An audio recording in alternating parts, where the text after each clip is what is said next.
One of my favourite stories that I enjoy reading to my children is Oh, the Places You'll Go by Dr. Seuss.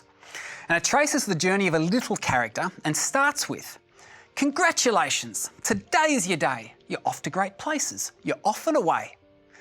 But while the story starts enthusiastically, it doesn't take long before the character in the story falls upon hard times and finds himself in a slump. And when you're in a slump, you're not in for much fun, because unschlumping yourself is not easily done. We all find ourselves in a slump from time to time, don't we? Sometimes life is just plain arduous and boring. We lack energy. We bend down to tie our shoelaces and we pause to wonder if there's anything else we should do while we're down there. You know, we all find ourselves in a slump from time to time. And in this session, I'm going to share with you 5 tips that can help fix how you feel. That is unschlumping strategies, if you like.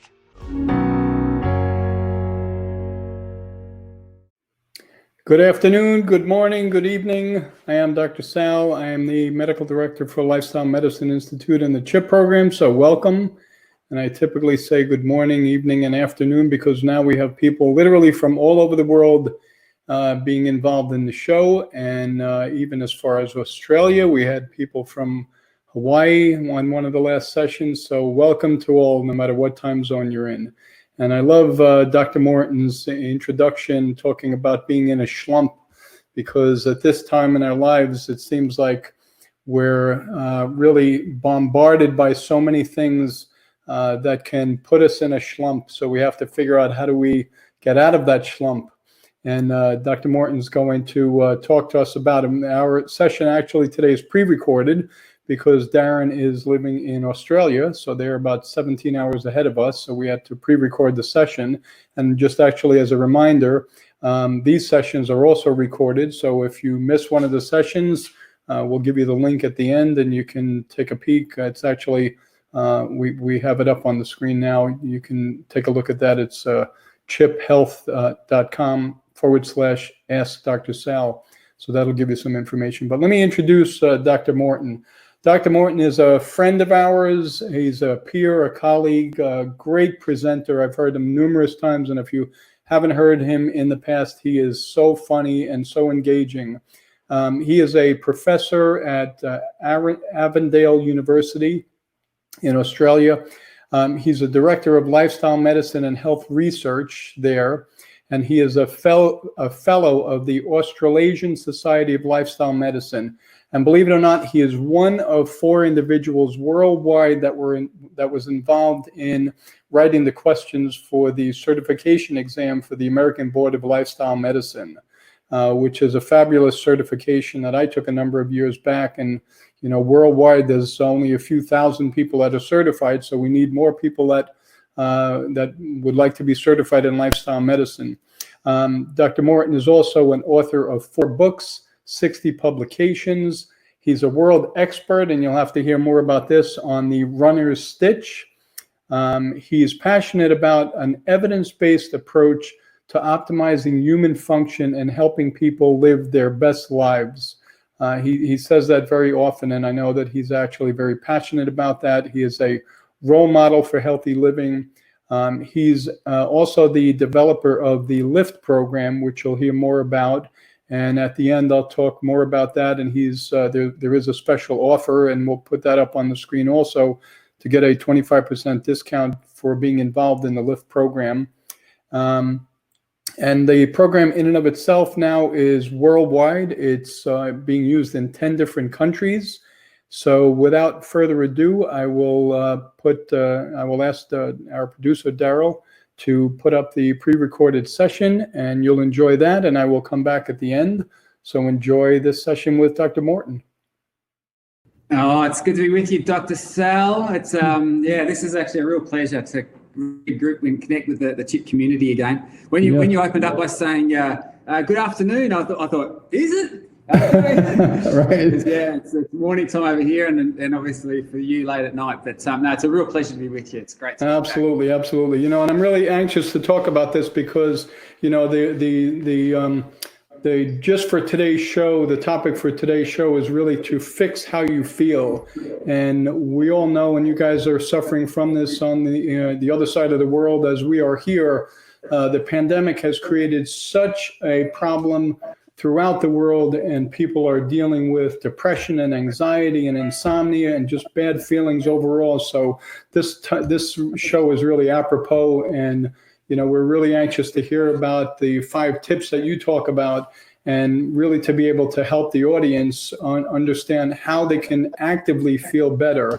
We have lots of people on the line with each of the shows, and we have facilitators, CHIP facilitators on the line. We have people that are members of the CHIP, participants. We have physicians and other healthcare providers that will be listening to this pre-recorded show. So I'll turn it over to you, and we'll hear more about the 5 tips on how we can feel fantastic. So tell us all about it. Well, that is a higher goal, aspiration, but maybe even if it's not feeling fantastic, maybe if it's feeling better than you do, there you go. Maybe that's the way to go. I was interested, you introduced the idea that when you're reading out my bio, that I was the world expert on the runner's stitch. Right. And that was a bit of a blast from the past for me, because it was actually the topic of my PhD. Oh, no kidding. This is 20 years ago now, I completed that. But but what was comical is, I've got 3 teenage sons, and 3 teenage kids. My youngest son, he's 14. He came home from school the other day, and he goes, "Hey, Dad," he said, "we all Googled our dads to see if they'd done anything like significant or important." And he said, "You're the world expert on that pain in your side." And I said to Caleb, "Caleb, it could be a whole lot worse. I could be the world expert on being a pain in the bum." But what I say to people is that I've exchanged pain, the study of pain, for the study of pleasure.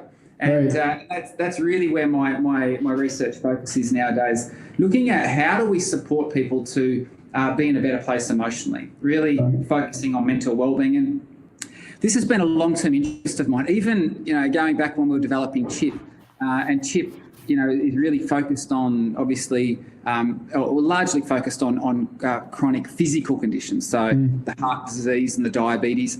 But even when we were developing the CHIP program, I remember I sort of gave a speech. I said, what we know is that we're trying to encourage people to do healthier lifestyle behaviours, so eat more nutritiously and move better, more, and all the rest of it. But I said, but a lot of the time people don't do that because they don't feel like it. Right. And what we know is that, and the science is really compelling in this space, and there's more and more evidence coming forward showing that our emotional state has a tremendous impact on our health behaviours, and a direct impact on our physiological functions. So, we now, I know, I throw around the saying that how you feel affects how you heal. We know that there's this intimate connection between how you feel and your health and well-being. And so, and it's a reciprocal relationship, of course. If you practice healthier lifestyle behaviours, you feel better. And if you feel better, you're more inclined to practice healthy lifestyle behaviours. So, which one comes first, the chicken or the egg? Right.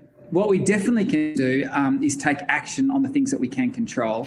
And that's really where I spend a lot of my time now. And as you've already alluded to, I've actually developed a sort of a 10-part educational wellbeing adventure that focuses on this whole idea of helping people to feel better than they do. And it's called the LIFT Project, L-I-F-T, the LIFT Project. And why I actually titled it that is because, and I think this is a really important clarification when we start talking about mental health and emotional wellbeing, is that it's not realistic to think that we can all be up here 24/7.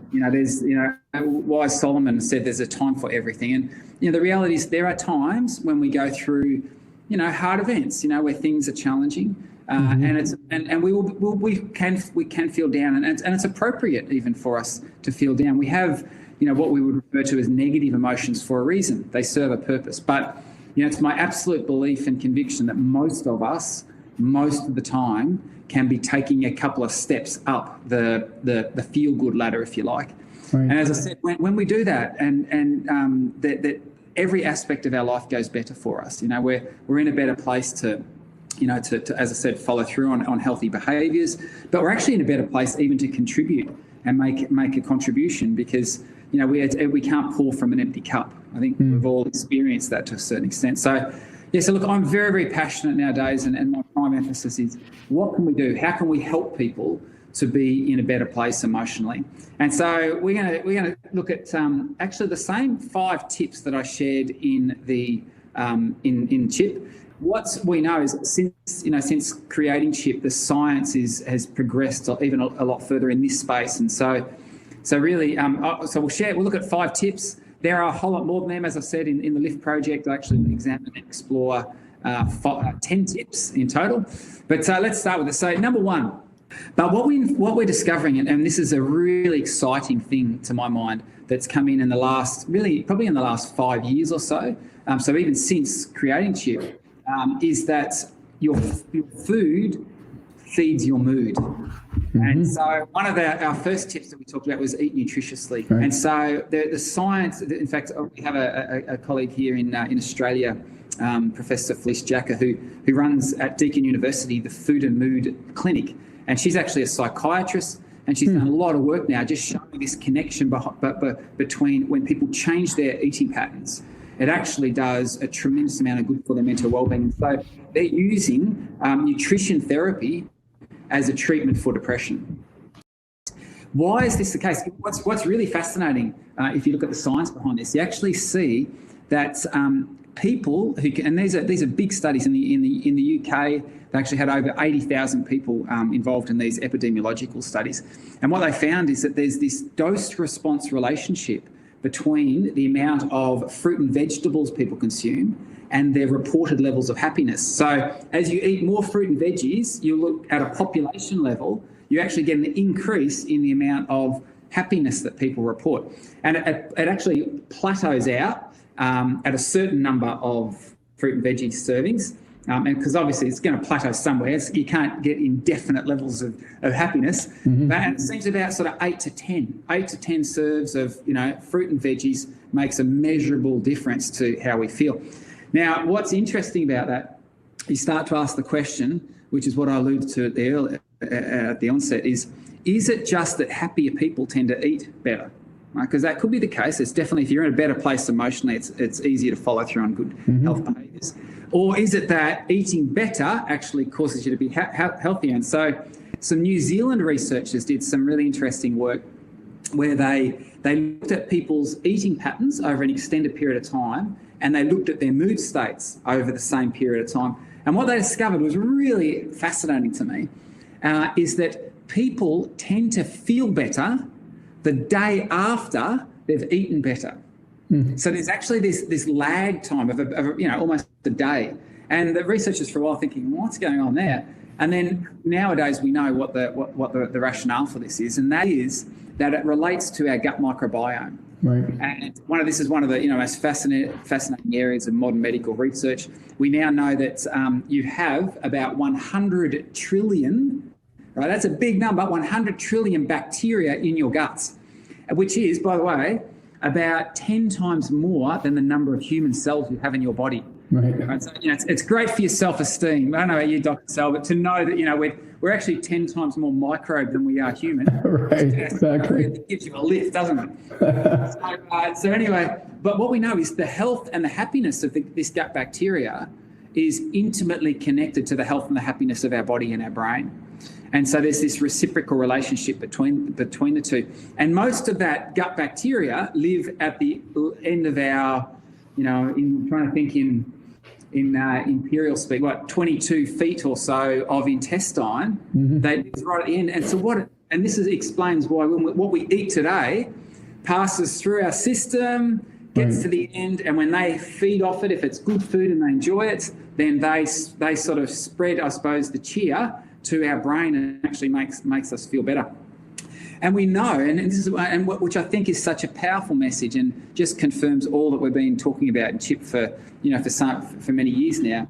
We know what type of food those 100 trillion bacteria like to eat, and it's high fibre food. It's high fibre food. Right. And so that message. Where do you find fibre? It's in plants. It's in whole, unprocessed, plants. And so, it just confirms the message once again that for our mental health, for feeling better, those high fiber, whole food, plant-based products are the other way to go. But it's really amazing, what you're talking about sounds so simple, but I think oftentimes we don't live life with intention. And when you really start to think about how should I be living on a daily basis and be very intentional about what you eat and how you move and everything else and all the other things all the other tips that you're going to talk about, it really helps you to create an environment, even in your own head, where you know what you should do to be well, to be optimally well, hopefully. Yeah, and I think that often we get set on numbers like, for example, how's my weight going? I'll get on the scales and what's my blood sugar levels doing? And they're all really important, valuable things. But what I actually have come to realize is that why do we want to be healthy? What's the value in being physically healthy? And yes, it's being around for a longer period of time and all the rest of it. But at the end of the day, being physically healthy is a pathway to actually feeling better. Right. And what I've realized is that that's what I actually want for people. In fact, if you talk about what is well-being, my operational definition of well-being is feeling good and feeling good about life. All right, and maybe we can talk about that in another episode. But it's really feeling good in ourselves and feeling good about life. That's the end goal here. And so I think that it's really valuable thing for people to recognise that, we can eat really well and it helps our physical health, but it makes you feel better. And sometimes it's hard to put a metric on that. Right. But subjectively, people maybe need to, be more intentional about realising that, hey, I actually feel better for doing that. And let that be a driver. Dean Ornish talks about, when people move from fear of dying to love of living, it all becomes a lot more sustainable and achievable. So I think, recognising that we do these things because they help us feel better. Right. Let that be your motivation. Let that help drive your behaviours. Yeah, and that's a great question. I mean, why do I want to be healthy? I think we should all really digest that question and answer it for ourselves, because it really is amazing. And if you can figure out what is the motivator in your own life to why you want to be healthy, answering that question is really, really important. So that's great. I love that. I'm going to use that. I'm going to use that with my patients. I'll even give you credit. Well, don't give me any credit. I think that's a point really worth banging home, is that what we're discovering, and this is, health coaching is becoming a really relied on and valued thing. And one of the key things about health coaching is they talk about starting with why. Right. In fact, there's a great book by Simon Sinek, who wrote the book. He actually has I think the third most popular ever watched TED Talk, which is called How Great Leaders Inspire Action. But his book is titled Start with Why. Right. I think that a lot of people, if we have clarity on why we're doing what we're doing, you can endure a whole lot of whats and hows if you have clarity on why. Right. And so, I really like what you've just summarized there. So tell the audience again the name of the gentleman, the author, and that wrote Start with Why. Yeah, that's Simon Sinek. Okay, because they will be asking us that for sure. Yeah, Start with Why. Excellent book. What else can we do to stay healthy? What are the other tips that you have for us? Well, and I have a great interest in physical activity.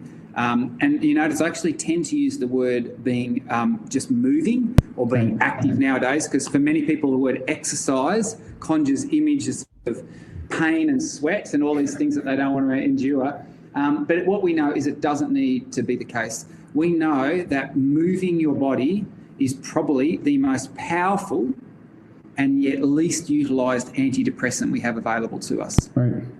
It's incredibly powerful. And we know that within a matter of 10 minutes, when people move their body, it creates positive emotions. So we know that, people's mood states will be lifted by just 10 minutes or less of movement.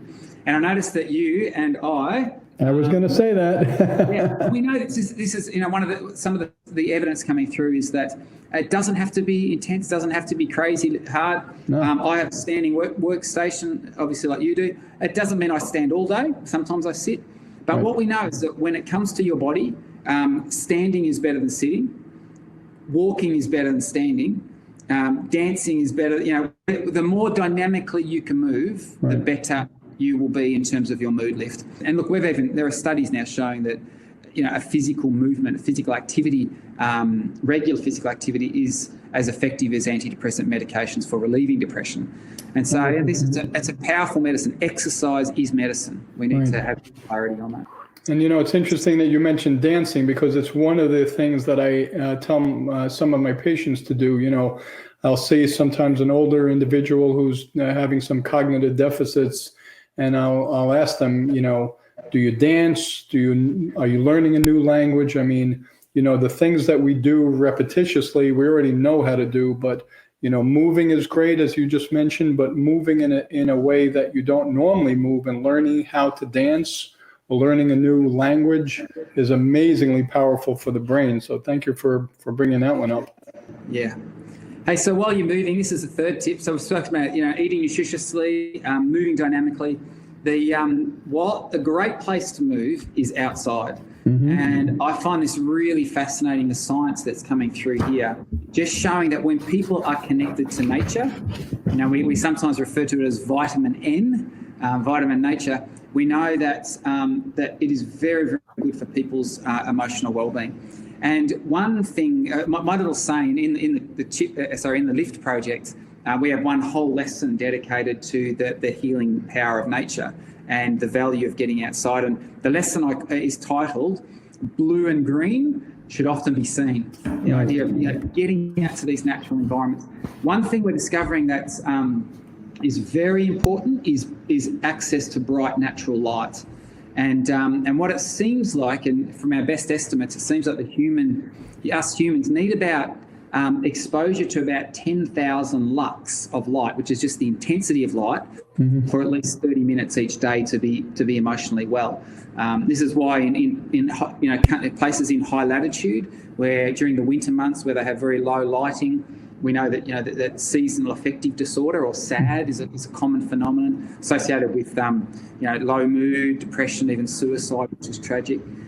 So we know that the outside, the best place to find higher intensity light is outside, not inside. Even brightly lit indoor spaces don't seem to have what we need in terms of the intensity of light.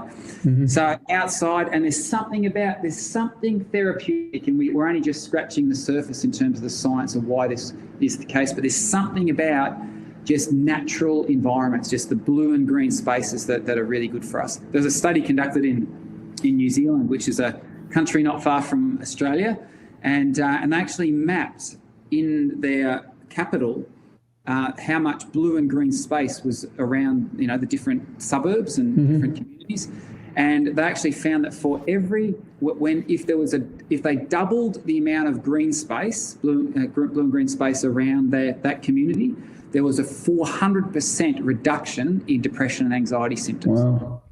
So this is a really powerful thing. So the takeaway message is that even though the science is early and we're only just starting to understand why this is the case, there is something powerful about outdoor spaces. So, so what I always encourage people, if you can, I know that some people maybe like going to the gym because it's social and that's fantastic, but if you can move outside, you've got a double bonus right there in terms of helping yourself to feel better.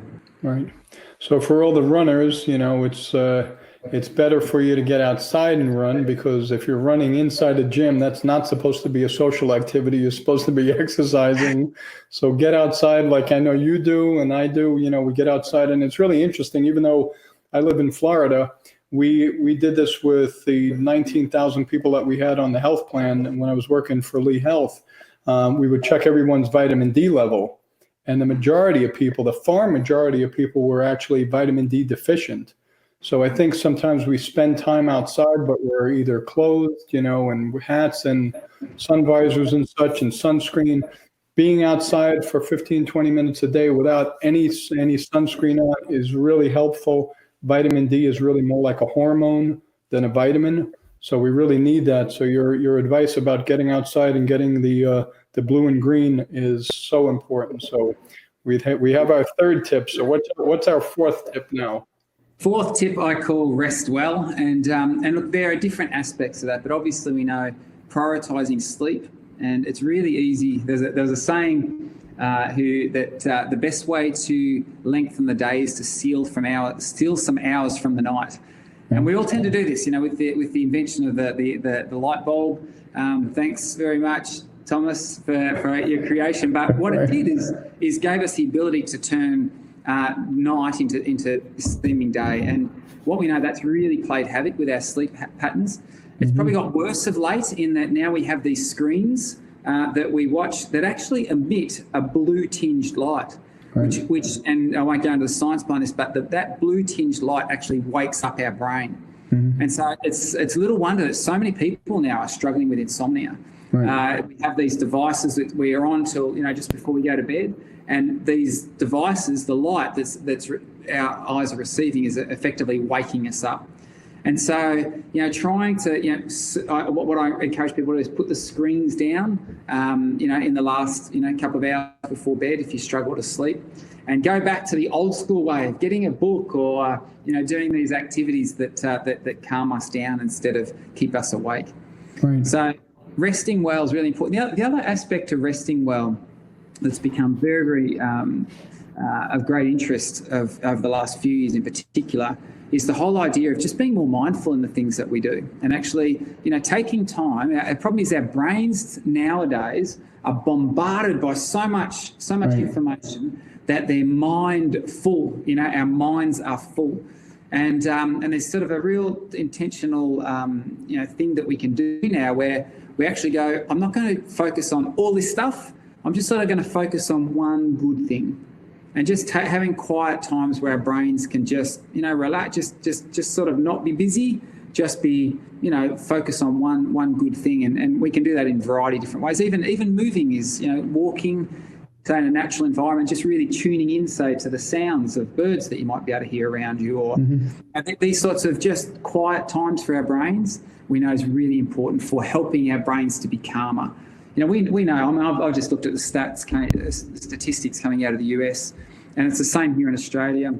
On average, within the adult population, is about 1 in 4 people, about 25% of people typically are experiencing some symptoms of depression and anxiety.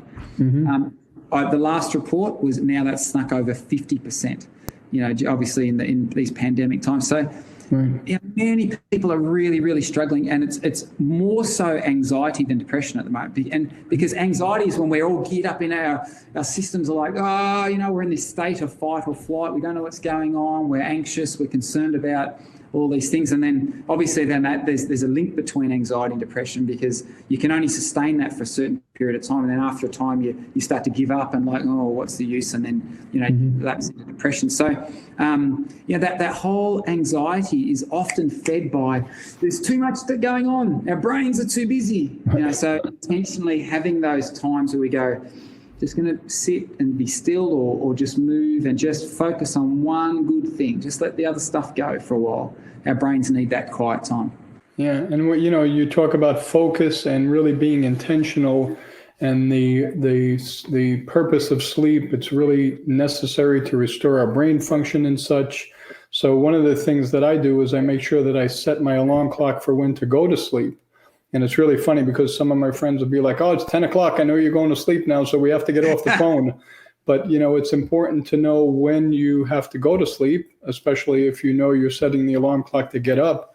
So you're getting at least 7 hours of sleep. So really being intentional about getting enough hours, preparing yourself for sleep, as you just mentioned, turn the screens off, do something that's relaxing yourself. And I'll suggest for some of my patients to really turn the lights down low, get the room cool and quiet, and really prepare yourself. So during that time, your brain is making melatonin, the hormone that it needs to sleep, and being mindful and intentional about, hey, I need to get 7 hours of sleep because I want to get up tomorrow feeling energized and ready for the day. With so many negative things that are affecting us today, and, here in America, we're preparing for a new election, and we have the pandemic still hanging on, and so many negative things. How do you recommend that people really start to focus on the positive things in life? Look, there are a number of different ways of doing that, and a number of very effective and evidence-based strategies that that are coming out. And I'll talk about all of these things in detail in the LIFT project. And what we know is that when people take the time to intentionally focus on the things that they're grateful for, that are going well, that, you know, and sometimes we have to look hard because, as I alluded to at the start, sometimes days are really tough. But if we look hard enough, and sometimes we have to go right back to basics, the fact that maybe, you know, we're still healthy, or maybe we've got food to eat today, or we've got a friend that we can socially connect with, or whatever it might be. But what we know is that when people use their brains intentionally to focus on things they're grateful for, what it does is shifts your focus from what you don't have to what you do have. Right. And that's can be incredibly empowering and change the way that we feel almost instantaneously. You know, I know that we've all had experiences where, you know, all of a sudden we just have that wake-up call, like, you know, maybe we're feeling a bit down, and then we perhaps look at the circumstance of someone else and we've just gone, oh, wow, you know, and our heart goes out for them. But there's also an aspect of, wow, you know what, I need to be grateful for the fact that, you know, for the things that I do have. So there are other really good evidence-based strategies too that can help people to, you know, look to the positive. And in the LIFT project, I talk about how feelings follow your focus. You know, to focus on positive things, and gratitude is one of the prime exercises that we can use to help us do that. Yeah, I tell my patients to count other people, friends, family, and all, count your blessings before your money. You know, we oftentimes are more concerned with finances than health, and really, you know, thinking that, well, my glass is still half full, you know. So we really have to take the lead from what you're saying and being grateful. And it's interesting here, I don't know if you've noticed this in your neighborhood, but I'm seeing more people on the streets today that have their signs that they're homeless and they need help, and, you know, just looking for help in one fashion or another. There are always people that are worse off than we are. We have to really remember that. So I always like to think about, you know, how do we give back? How do we pay it forward? How do we really do the things that we know help other people? And really, at the same time, you don't do it for a selfish reason, but at the same time, when you help someone else, you're actually helping yourself. And research really has shown that people that volunteer actually live longer because they're giving to others, but they're receiving at the same time. So lots of great messages, really fabulous. I love that, you know, message about being grateful. So those are their 5 tips. So how do you want to summarize what action steps people that are listening can actually take, and what should they do now that they have this knowledge to really improve their own lives, their own health, and the health and well-being of the individuals that they serve? Yeah, so look, I mean, maybe what people often say to me, what's one tip? Give me one thing that I could do to go and improve my emotional well-being. And I often say to them, okay, I'll give you one thing to do, but it actually incorporates a whole lot of evidence-based strategies, and that is go for a walk while the sun's shining with a friend, and tell them why you are grateful for their friendship. And you know what? That right in there, there's a whole lot, you know, throughout in the LIFT project, I talk about, you know, why motion creates emotion. That's in there. Why blue and green should often be seen for that involved. Why together feels better. And the science, but we didn't talk about this, but why, you know, connection, why human connection is so important for our well-being. Right. But then you've got the whole, you know, focusing on the positive, because, you know, we're talking about things we're grateful for. And then, and that's actually an act of service as well.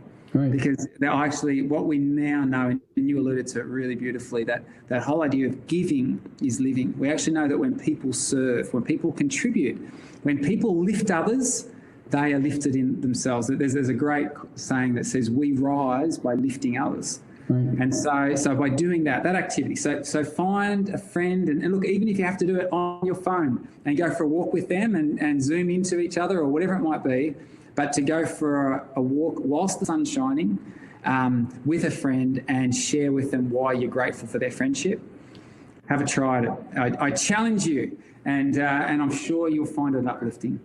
Well, I'm going to take the challenge right now as we're ending the show to say how grateful I am to you, and what I think you bring, and why I'm grateful for you personally.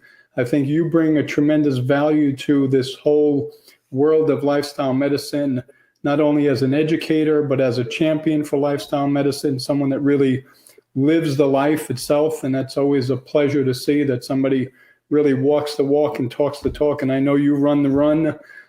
So I'm grateful for you for that. I'm grateful to you for your time today and your expertise and all the messages that you can share to our CHIP followers. Thanks so much, Dr. Sell. Right back at you. Thank you for the really valuable contribution you make and all that you do. Amen. Lovely God to be bless. with you. Okay, so I hope you enjoyed that pre-recorded show. Dr. Morton is a fabulous individual, a great champion, as I mentioned, for lifestyle medicine. And even though we don't see him too often because he's on the other side of the world, he really brings tremendous value to us here in the States. And just to remember on the screen here, the Lift Project is being offered now at a discount. You have to put in this thank CHIP to receive a 25% discount off the Lift Project itself for a limited time. So you can click on that link there for more information. And really just to summarize for a minute, we're not taking any questions for this episode, but if you do have any questions, you can send them along. My email is at the end of the program, and I'll try to get to as many as I can. But, Darren talked about the things that we do as CHIP facilitators, as CHIP enthusiasts and all, in relation to food and exercise and sleep and resting well and being mindful and intentional. And while he was speaking, I was thinking about all the things that affect us in a negative way. And they all seem to come up with P's: pandemics, politics, protests, panic, and poor health. But what we can do, and taking all of this information from the program to heart and using it on a daily basis to improve our lives, to improve the lives of others that we serve, the community at large, we can have a tremendous impact by using the CHIP program as a lifestyle medicine program and a behavior change program that really has a tremendous effect on the world at large. And really focusing on what truly matters in life. A lot of those things that I mentioned really don't affect us on a daily basis. So really focus in on what you can do on a daily basis to really make a difference in your life and in the lives of others. Next week is going to be another great show. We have the world-renowned Chef AJ. If you have not heard Chef AJ, and she has her own podcast. I was on her podcast a few weeks ago. It's just an amazing individual and an amazing time to spend with her. She's going to be talking on next week's show, September 30th, on SOS, no salt, no oil, and no sugars. So hopefully you'll have time to join in for the live program, but if you don't, again, it's pre-recorded. And in the meantime, I'll just say God bless to everyone that is participating. Thank you for what you do. Continue to be a champion for the CHIP program and for lifestyle medicine, and we will see you all next week. God bless. Bye.